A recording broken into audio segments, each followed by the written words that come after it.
All right, third time's a charm. We are doing switch cases. And I've screwed this up several times now, so I'm just going to start with this instead of having the whole back and forth thing. We're just going to show the code so that I can't mess this up anymore. So, here we go. So, first thing I'm going to do, we're going to have, we're going to use this. Don't worry too much about what it means. All that's happening is we are getting the date and saving the day to a variable called day. And so if I console log this and refresh here, we get back 4. Brandon, 4 is not a day. That's correct. But if you think about the week starting on Sunday and ending on Saturday, depending on what part of the world you're from, if you think about it that way, we can say that Sunday is 0. It's the first day of the week because, as we saw with our how computers work thing, computers start counting at 0 rather than 1. We saw that a little bit with when we were like doing 0, 1, 0, 1 for the number 5. The number 0, 0, 0, 0 is like the first number, and so because of that, that's where computers start counting, and so 0 is our first number. I usually will call it 0 or 0th index or whatever. We'll see more what this means down the road. It'll be much more clear. But how does a switch case work? Well, why would you need a switch case? That's an even better question. Brandon's a little frustrated, a little scatterbrained. But point is, imagine that you are writing an if-else tree, and you have a lot of different scenarios. Well, there's a way that's just a little bit quicker. I think it's faster under the hood as well. But it's going to, instead of having to write if, else, if, else, if, else, if, else, if, else, if, else, if, forever, there's a faster way to do it. Just uses less code. It's a little bit more obvious what's happening, easier to read as well, and requires less parentheses and curly braces and stuff. So what that is we've got switch, and we're going to pass in some kind of input. We'll figure out what that is in a moment. And we can say case, and then this will end up being like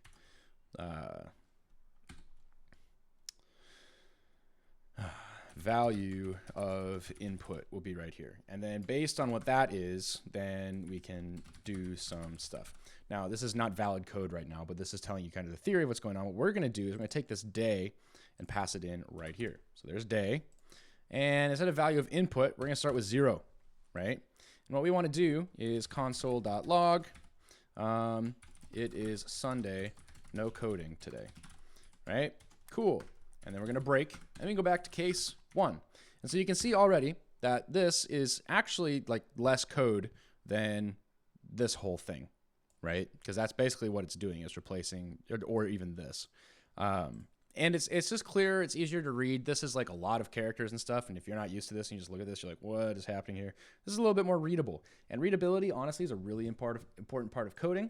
It's a really important part of getting along with your coworkers one day, because if you write, and JavaScript can be violently hard to read, depending on how people do it. And they're like, oh, it's so cool. I wrote it all in 2 lines. And you're like, yeah, but should you have? Because now you're the only one who can read it. And I guarantee you that next week, even after the weekend, you'll come back to your code and look at it and go, I have no clue what's happening here, right? Because you wrote it in a way that's really efficient, but it's illegible. Like, it's really hard to see what's actually going on. So readability is actually a really important part of things. Obviously, this depends job to job, person to person, but I recommend at least considering what would happen if I have to come back to this code in 6 months. Well, I have a clue what on earth is going on. I think switch cases are great for that reason. It's very obvious what's happening. It's very quick to read. So we can have case 1, console.log, write code. It is Monday. And we break. Case 2 is test code on Tuesday. Break. Case 3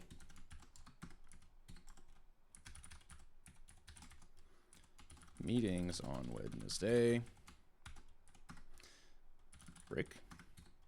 Case 4 console.log.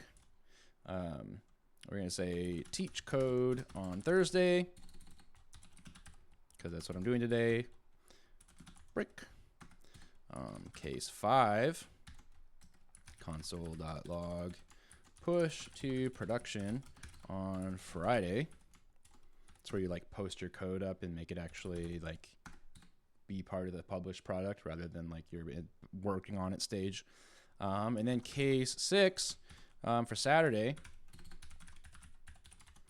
Hope the code we published doesn't cause, I'm too lazy, not cause emergencies over the weekend. Now, we have all these things. There's not really an else case, right? Like, what if none of these things happen? What if the day, for whatever weird reason, the end of the world happens and there's suddenly an 8th day added to the week, right? Well, we can have a default, and this will just be console.log invalid input.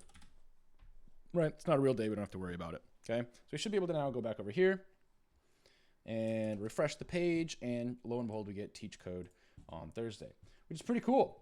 There's also things you can do as far as getting rid of some of these. You can get rid of the break statement. And this should start with case 4 and run for Thursday and Friday now, if I remember the syntax correctly. Yep. So it will get to case 4 and also include case 5. So you can actually, this. You have some options for how you could pull that off, but you can see that this is just an easier to read, more ornate version of kind of the same thing. This shouldn't be your default. You probably won't use this very often, but when you do, it's like, oh, wow, that's really clean and obvious and useful and nice. So, great.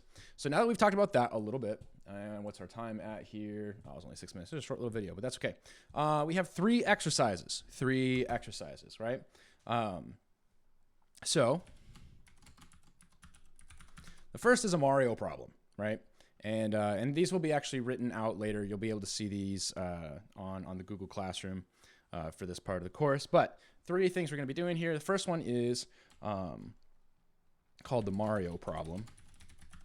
There's 2 versions of this. So at the end of every Mario game, little Mario runs up some stairs, and they look kind of like this a bit. And so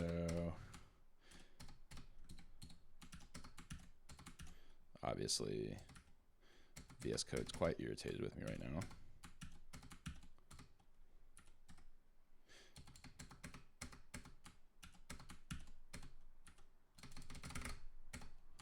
Okay, so he runs up these stairs.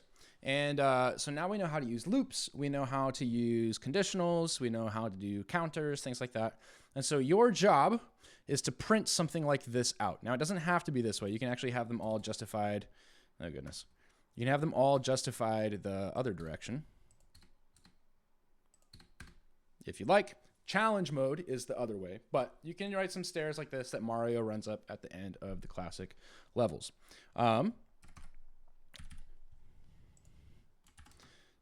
Use loops to print out these stairs. So there we go. We got that. And then the next one is called FizzBuzz. And what I want you to do for that one is console.log. Oops. The numbers 1 through 20. Okay, this should be pretty straightforward. And if the number is divisible by 3, print fizz, or console log. Print and console log are the same thing. If the number is divisible by 5, log buzz. I'm gonna put this on this next line here. If the number is divisible by 3 and 5, log fizzbuzz. Cool.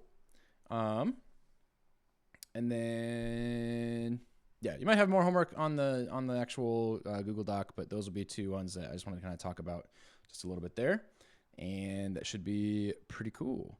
I should be able to figure that out, and given what I've taught you so far, it should be great. I'm going to comment that out too now. But so that's your homework. Go ahead and spend some time with that, and I'll see you in the next lecture for functions. Woo woo!